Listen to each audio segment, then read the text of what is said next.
तो यह है कि विपक्ष जो दिखाना चाहता है वही जनता समझे, वही सेना समझे, वही पूरी दुनिया समझे, ऐसा नहीं होता है। विपक्ष अगर कुछ बात कह रहा है तो उसको तथ्यों के आधार पर तोलती जनता है जो इस वक्त पाकिस्तान में इमरान खान के खिलाफ खड़ी है। मैं आऊंगी आपके पास, आदिल का रुख कर लेते हैं। आदिल, आईएसआई चीफ पहुंच जाते हैं, सेना प्रमुख पहुंच जाते हैं मिलने के लिए, और उसके बाद वो सत्ता में जो बार बार कह रहे थे कि हम रहेंगे और संबोधन करेंगे और आवाम से बात करेंगे, वो कैंसिल कर देते हैं। इसका मतलब क्या हो जाता है आदिल? इसका मतलब साफ है कि इमरान खान डिलीवर नहीं कर पाए। जहां तक बात है मिलिट्री इस्टेब्लिशमेंट की या फौज की, कि वो भी एक बहुत बड़ी पावर है और वो हुकूमतों को गिराने में अपना किरदार अदा करती है। इस पर्टिकुलर केस के अंदर ऐसा नहीं है। हम सबको नजर आ रहा है कि पाकिस्तान की जो फौज है वो इस वक्त जिम्मेदार नहीं करार दी जा सकती। सिर्फ और सिर्फ इमरान खान खुद है या उनकी गवर्नमेंट है। जैसा कि अभी दूसरे पैनलिस्ट बता रहे थे कि इमरान खान एक परिवर्तन, एक चेंज का नारा लेकर इक़्तिदार में आए थे, और जैसे ही वो यहाँ पर आए उन्होंने जाहिर किया कि उनकी कोई तैयारी नहीं है। उनके जो सबसे की मैन थे उनकी पार्टी के, असद उमर, जो कि एक इकोनॉमिस्ट के तौर पर वो मुतारिफ करवा रहे थे, वो बुरी तरह मिजरेबली वो फेल हुए हैं। इसी तरह दीगर भी बड़े पोर्टफोलियोज पर जो उनके लोग अपने आए थे वो फेल हुए, और इन्होंने कुछ अलाइज को मेन जो सीट्स है वो दी और अपने पार्टी वर्कर्स को और पार्टी के रहनुमाओं को नाराज किया। और उसके बाद इसका इफेक्ट पड़ा उनकी डिलीवरेंस पर। बिल्कुल भी डिलीवर नहीं कर पाई गवर्नमेंट। हत्ता कि इस दफा गैर मुतवक्के तौर पर या अनप्रेसिडेंटली आप कह लें कि पाकिस्तान की जो अफवाज है या मिलिट्री इस्टेब्लिशमेंट है उसने एक कदम बढ़कर इमरान खान की गवर्नमेंट को सपोर्ट भी किया।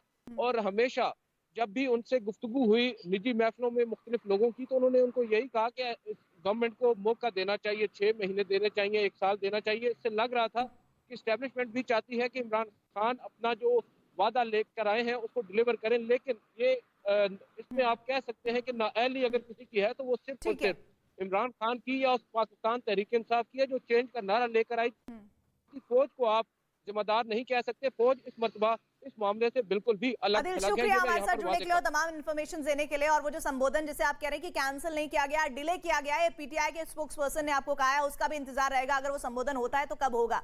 मैं आरएसएन सिंह साहब का रुख करना चाहती हूँ। आरएसएन सिंह साहब, मौजूदा वक्त में अभी कुछ ही घंटे का डेवलपमेंट है जो हमने देखा, किस तरह से आईएसआई चीफ से मुलाकात होती है इमरान खान की, और साथ ही वो मिलते हैं सेना प्रमुख से।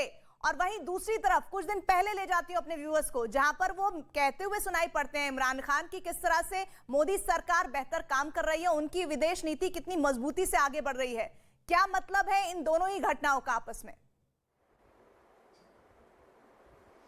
नहीं, इसके साथ एक और उनका वक्तव्य जोड़ दीजिए जो अपने शुरुआत में कहा कि उन्होंने कहा अपने संबोधन के समय कि एक फॉरेन क्रिएटेड क्राइसिस है। मैं बिल्कुल इससे तवज्जो रखता हूँ, क्योंकि शुरुआती दौर से ही, जब पार्टीशन भी ले लीजिए, वो भी एक फॉरेन क्रिएटेड क्राइसिस था। अंग्रेज बनाना चाहते थे पाकिस्तान स्ट्रेटेजिक रीजंस के लिए। अंग्रेज चाहते थे कि गिलगित बाल्टिस्तान पाकिस्तान का हिस्सा बने फॉर स्ट्रेटेजिक रीज़न। उसके बाद आपने देखा वो लियाकत पाकिस्तान अमेरिका जो पैक्ट हुआ, उसके बाद किस तरह से लियाकत अली खां का असैसिनेशन हुआ, वो भी फॉरेन क्रिएटेड क्राइसिस था। उसके बाद कई साल तक वहाँ पर संविधान नहीं बना। उसके बाद आपने देखा कि किस तरह से याहिया खान को प्रॉपअप किया गया था, ठीक है ना। बड़ी मदद ली गई थी याहिया खान की, चाइना के साथ मतलब मिलाप करवाने में बड़ा रोल उन्होंने अदा किया था। वो फिर उनको वो हट गए। ज़ियाउल हक को, जब वो ज़ियाउल हक वहाँ पे थे आपके जॉर्डन में, जब ब्रिगेड कमांड कर रहे थे, उसी समय अमेरिकन्स ने उन पे डोरे डालने शुरू कर दिए थे। अमेरिकन इंटेलिजेंस ने उनको खड़ा किया गया, तो वो भी एक फॉरेन क्रिएटेड क्राइसिस था। भुट्टो की जो उनको हैंग किया गया, वो भी फॉरेन क्रिएटेड क्राइसिस था। किसी वेस्टर्न क्वार्टर्स में कोई दुख नहीं था उनके उसका। उसके बाद आपने ये देखा नवाज शरीफ को यहाँ से भगाया गया, वो भी फॉरेन क्रिएटेड क्राइसिस था, बेनज़ीर का। तो अब इमरान की बारी है, तो ये पाकिस्तान तो ऐसे ही है देखिए। लेकिन सबसे चिंता की बात ये है कि आप ये जान लीजिए कि इसका असर क्या होगा। आज तक आप जितनी इलेक्शंस हैं पाकिस्तान की आप ले लीजिए, कहने को तो एक मुसलमान मुल्क है, मतलब उसी के नाम पे पाकिस्तान बना था, लेकिन कभी भी किसी ने एथनिसिटी को ट्रांसेंड नहीं कर पाया है। अगर आप देखें तो पीपीपी सराइकी इलाके मतलब सिंध और सराइकी इलाके से आगे नहीं बढ़ी। उसी तरह से ये जो आपका PMLN है वो कभी उन्होंने वो नहीं उसको नहीं ट्रांसेंड किया पंजाब को। उसी तरह से ये तमाम पार्टियां जो आपके पश्तून एरियाज़ में हैं, खैबर पख्तूनख्वा, उन्होंने बलूचिस्तान में कभी नहीं ट्रांसेंड किया। एक इमरान खान को ये ट्रांसेंड करवाने के लिए वहाँ की फ़ौज ने तहरीक लबैक को तैयार किया। और आपको मालूम है एक जो ये जमायत इस्लामी जो है वो एक्चुअली इस्लामिक टूल रहा है। It's a mother of all जिहादी ऑर्गेनाइजेशंस पाकिस्तान में। अब तहरीक लबैक है। तो जहाँ पे फ़ौज ऐसे खेल खेल रही हो उस माफ़ कीजिएगा उस मुल्क की उम्र मुझे कम ही दिखाई देती है। क्या सूरत होगा, 25 साल हुए, बांग्लादेश अलग हो गया, आगे क्या होगा।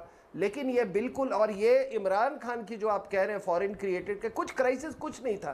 एक कैनेडियन फर्म को उन्होंने गोल्ड माइनिंग के लिए बुला लिया। उन्होंने कहा कि पिछला 11 बिलियन डॉलर आपका हम एडजस्ट करते हैं, 12 बिलियन डॉलर और आप कमाएंगे। अब फौजियों को कोई आर्थिक स्थिति से तो कोई मतलब है नहीं। उनको लगा रही ये तो चाइना पाकिस्तान इकोनॉमिक कॉरिडोर को ये डायरेक्ट थ्रेट है। ये अगर कैनेडियन फर्म आ गई, गिराओ इसको, हटाओ इसको। नहीं तो ये वरना ये इस्लामिस्ट तो कम नहीं थे इमरान खान किसी भी और प्रधानमंत्री से। कश्मीर का बिगुल ये भी मतलब फूंक रहे थे, मतलब बार बार। तो उसमें तो कोई कमी नहीं थी, तो कहाँ कमी रह गई होगी आर्थिक व्यवस्था की। कमर चीमा जी भी हमारे साथ हैं। कमर चीमा जी, नया पाकिस्तान ये तो पुरानी दुकान लग रही है, कुछ नया तो दिख नहीं रहा है इसमें। जैसी चरमराई हुई हालत अर्थव्यवस्था पहले थी, अभी भी वही हालात है। देखें, आपको ये सब कुछ समझने के लिए ये समझना पड़ेगा कि इमरान खान साहब के पास टोटल वोट कितने हैं पार्लियामेंट के अंदर। इमरान खान साहब एक इंतहाई थिन मेजॉरिटी के साथ पार्लियामेंट में आए और उनके पास इतने वोट नहीं हैं कि वो सरवाइव कर सकें अगर कोलिशन पार्टनर्स उनका साथ ना दें या अगर उनके अपने लोग ही उन्हें छोड़ दें। क्योंकि इमरान खान साहब से कुछ गलतियां हुई हैं। मिसाल के तौर पे उनके पास इतना पैसा नहीं था कि वो अपने मेंबर नेशनल असेंबली को देते ताकि वो जाके अपने कॉन्स्टिट्यूंसी में पैसा लगाते। और इमरान खान साहब की ये भी खूबी है, खूबी कहें या खामी कहें, कि वो लोगों को मिलके इतना खुश नहीं होते। वो एक सियासतदान, डीप रूटेड सियासतदान नहीं है। उनके अंदर वो जो एक वैल्यू देना होता है सियासतदानों को या लोगों को, वो नहीं देते। उनके बारे में कहा जाता है कि वो किसी के भी दोस्त नहीं है। उनका जो बेस्ट फ्रेंड जो पूरी जिंदगी उनके साथ रहा इमरान खान साहब, तो उसके आखिरी फ्यूनरल डे पे भी उसको वहां पे मौजूद नहीं थे और वो इस्लामाबाद में बैठे हुए थे। सो क्वेश्चन ये है कि इमरान खान के पास मैं माफी के साथ आपको रोक रही हूँ।